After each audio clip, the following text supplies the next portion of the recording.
My name is Sanchez. I've been with the fire department for 12 years and I am a driver engineer. I wanted to join the fire service because I wanted to honor my brother. As kids, he felt like I could be a cop, which I tried to do before I tried to get on the fire department. And thank God that didn't work out. And I ended up trying out for the fire service and I ended up getting on with Dallas. But it's mostly as a tribute to him. And I hope over my career that he's able to look down and say that he's proud of me and that I'm able to do something that he can be proud of. My favorite part of the fire service is that I understand that life requires some kind of structure for people to be successful. But my favorite part is that every shift is just absolute organized chaos. I like that every time I go to the station that I hope that I can have 3 hot meals throughout the day. I know I'm going to be making a lot of runs. I know I'm going to be transporting people when I'm on the ambulance. And unfortunately, if somebody's house catches on fire, I know that I want it to be my crew that comes to rush over to try to put it out. But throughout the day, regardless of what we're doing, I know I'm going to go to the station from 6 a.m. to 6 a.m. And from that time, I just have absolutely no idea what's going to happen. And that's exciting to me. I didn't know that women could do this. I didn't know anyone in the fire service. When I started doing the mentoring and the physical aspect to try to get on and the physical training, I did meet 2 women that were really good examples of what I feel like I wanted to be like. Crystal Calderon and Kenya Blackwell were coaching me and training me up to try to be able to pass that physical agility test. And I have to say that I also owe my career to the coach that was spearheading them, which is Steve Washington.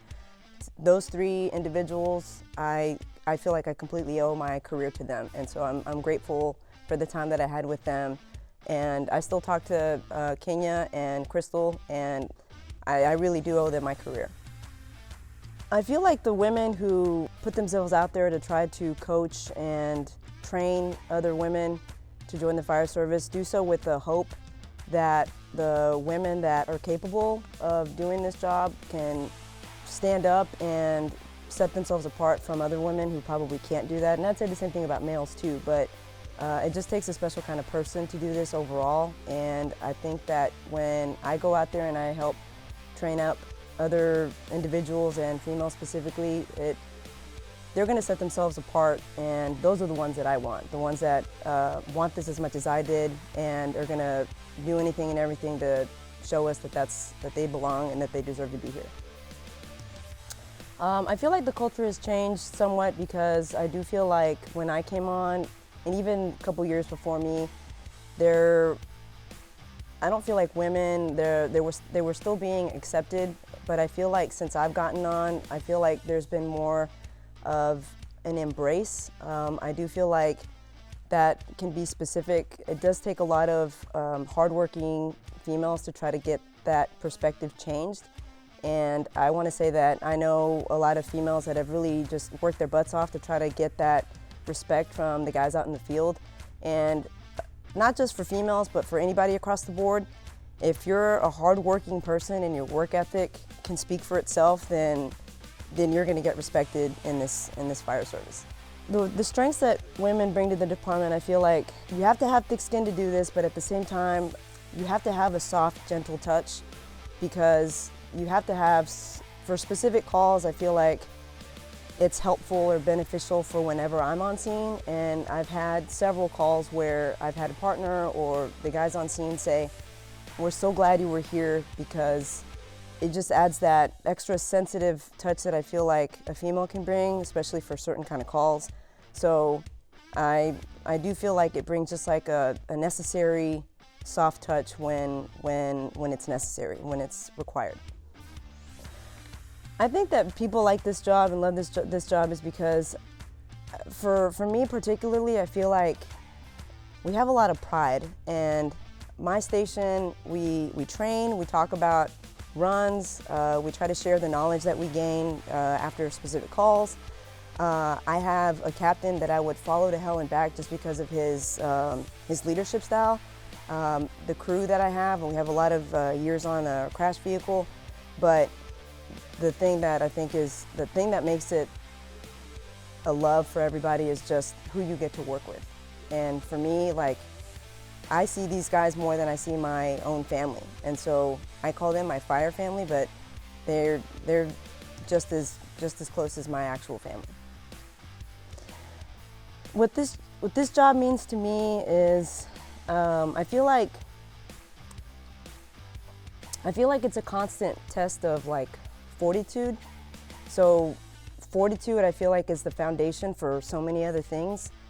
And I feel like for all those, one of the main things is brotherhood. And by that I say because I think it's crazy how, like, in the history of the existence of humanity, there's like two things that as humans and as any living creature, the two things that I think we can share and that we have in common is life and death. And it's crazy to me that I get to experience those moments with these guys that I get to go to the station with every shift. And those moments, I think, are like really, really sacred.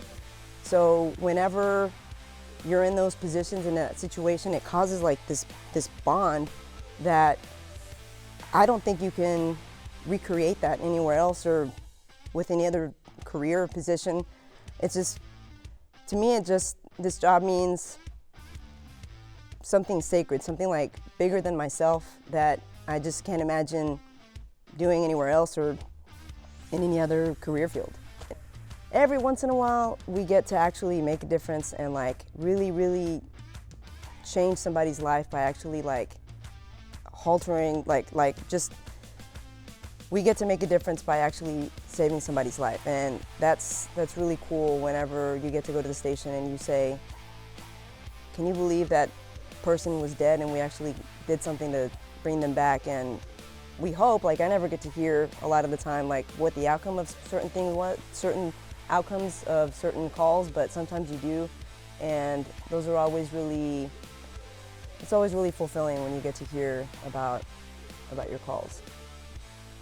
If there's a girl that's out there that's concerned about how she'll be treated when she applies or when she gets on, I would say that as long as she brings it and as long as she's got a great work ethic, as long as she's got motivation and a lot of heart and drive, I would say that anything's capable as long as she's willing to put the work in. Because I'm not going to sit here and sugarcoat it and say that this was easy either, because I did work my butt off.